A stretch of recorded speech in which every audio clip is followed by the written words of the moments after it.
distance, and it would be nighttime, and you'd just see the snow sort of trickling down. And I'd be listening to music all the time just to sort of pass the time. And this piece really had a lot of meaning to me because I was using this music to sort of draw for me. And the piece that I selected was Gymnopédie, #1, that a friend actually introduced to me. And I just thought it was one of the most beautiful pieces of music, and I thought that a lot of people could appreciate it, given that the actual premise of the project was to simply design a beautiful animation. And the title sort of deals with the passage of time as you're riding along on this train, but also as a passage of music. Yeah. This way to fix the computer, I suppose. It's okay.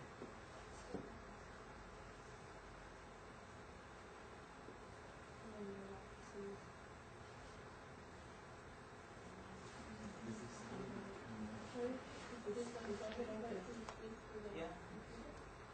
Just unplug the speakers and put it through the computer for a small enough speaker.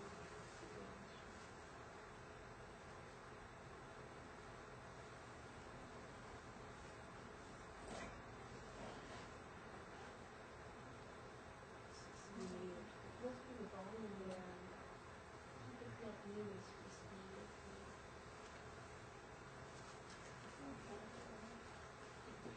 How long ago did you complete this one after being in Germany? This one was done actually a month ago. So I got back from Germany in May, and I sort of let all my ideas about Europe sort of settle.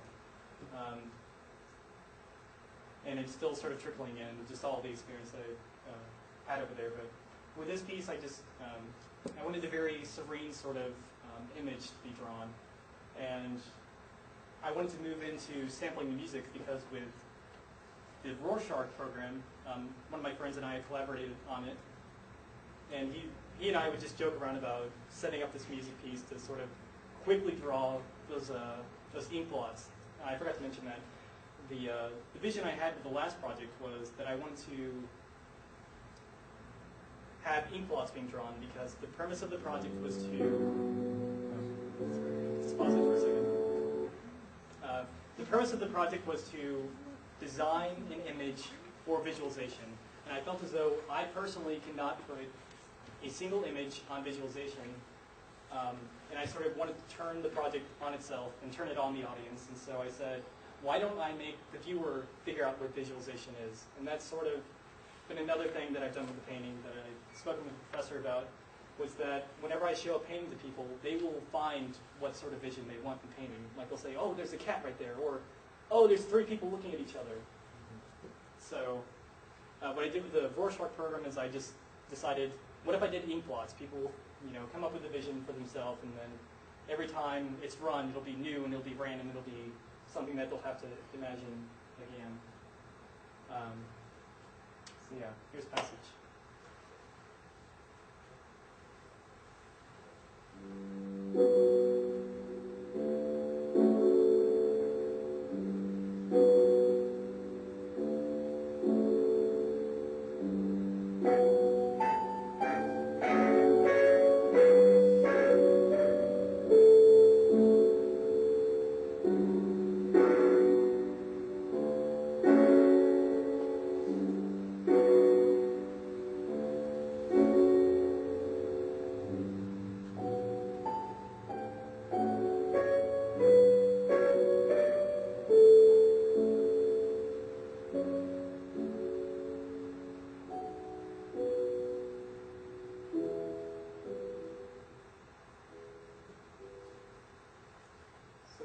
Closely, you should have seen that the snow, as the music became more frequent, and I apologize for the low quality speakers, when it became more frequent, more snow was being drawn, and then when it became softer and less frequent, lack of better terms, you would see that it would just go back to its initial stages of the snow just slowly falling down past the screen.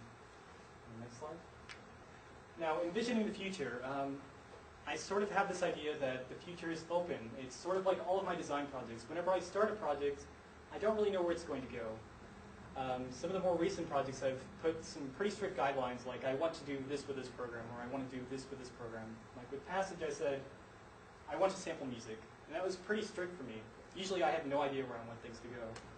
So in regards of envisioning the future, all I can say is that I want to continue my interaction with the audience. I really want to connect with the audience, because I feel as though whenever I did the high theory, it was just too self-contained. I couldn't really get past myself, and whenever I'd show people my projects or I'd try to explain to them, I would just get this really cold shoulder and I'd say, to hell with them. I didn't say it to their faces, but I thought it in my mind.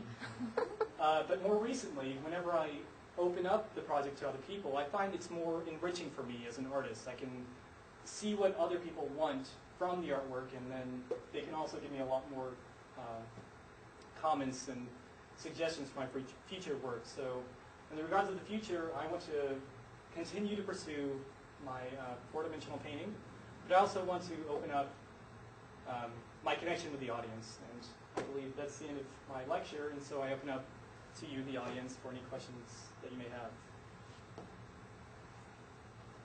Yes? How long was the hiatus before your artistic rebirth? Artistic rebirth. Well, I feel as though every time I do a project, it's sort of a new rebirth, or maybe I just erase everything that I've thought before and I just begin anew. Every time I enter a project, I was going to include it in the presentation, but I felt as though it was sort of demeaning. I was going to say that whenever I begin a new project, I become as naive as an idiot. I quite literally go to a dictionary, and I have my sheet for the project. I look at the sheet and I say, what does picture mean? And I'll look up picture. Or what does drawing mean? And I'll look up drawing. And when I tell people that I do this, I feel as though they sort of think I'm stupid. And I tell myself that I am stupid. I don't really know what a drawing is. And I don't know where a drawing can go until I actually look in the dictionary and I say, huh, that's what it means. Or I start to think, what else could I do with a drawing? So I feel as though every project is sort of rebirth for me, because I have to go and learn again. And it's not this regard that, I'm going back to students and I'm learning again. It's more of, I am learning again. I'm sort of starting from a child's perspective of saying, what does this word mean? And what can I do with it? Are the pieces that we put in Rumors last year, are they from the bachelorette period of time when you were working? Yeah, her question is in regard to this cafe that's just around the corner called Rumors. I had done, I believe, about 30 pieces for the bachelorette piece before I actually came to the bachelorette piece. I felt as though the bachelorette piece had a lot more complexity, and that was sort of the vision that I wanted to use. I felt as though you could really tell how much space there was, and so I decided to sort of extrude it. I said, well, I've done this painting. I think it may have had about 100 layers. Every time I opened the project, it would almost crash the computer. So I actually had to cut away layers from the painting. And that's when I made the bachelorette animation. And if you look at the paintings, they're actually much, much more simple. There's sort of a minimalist approach to the painting process. Tim? When we got back from Germany, did you start painting or thinking about painting any differently, especially after seeing like all those pieces that we've only seen in art history? Yeah. It's kind of funny because we're over in Europe, not just Germany specifically, but Europe, and I remember every time we'd go on a trip, I would say, I've got to go to the art museum.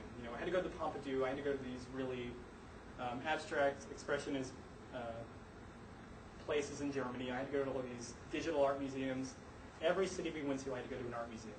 And near the end of the trip, I told my colleagues that, I don't want to go to I do not want to go to any more art museums. I am so sick of art.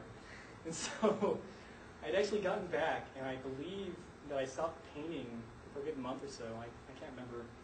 Someone probably know better than me, but I just stopped painting. I didn't want to touch my paints. It's like, I'm so tired with art. I didn't want to touch it. And so that's sort of also why I moved into programming my projects, is because I felt as though I'd just seen too much of it. I'd seen too many museums. I was done with it.